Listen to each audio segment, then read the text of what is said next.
హైదరాబాద్ లో వరుసగా జరుగుతున్న అగ్ని ప్రమాదాలు నగరవాసులను భయభ్రాంతులకు గురి చేస్తున్నాయి. మొన్నటి చందానగర్ లో భారీ అగ్ని ప్రమాదం జరిగిన సంఘటన మరవక ముందే నిన్న మేడ్చల్ జిల్లా చర్లపల్లి ప్రాంతంలో పెట్రోల్ ట్యాంకర్ కు మంటలు అంటుకున్న ఘటన కలకలం రేపింది.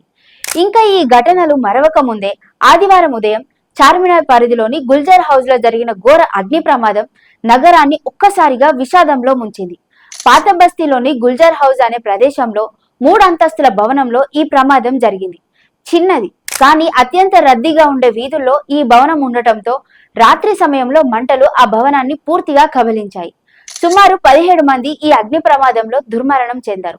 అందులో 8 మంది పిల్లలు కూడా ఉన్నారు.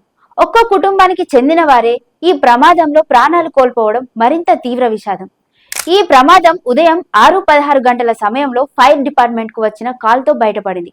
మొదటి అగ్నిమాపక యంత్రం 6:17కి రావడం జరిగింది. కానీ అప్పటికే మంటలు పెరిగిపోయి భవనాన్ని పూర్తిగా చుట్టేసినట్లు ఫైర్ సేఫ్టీ డైరెక్టర్ నాగిరెడ్డి తెలిపారు.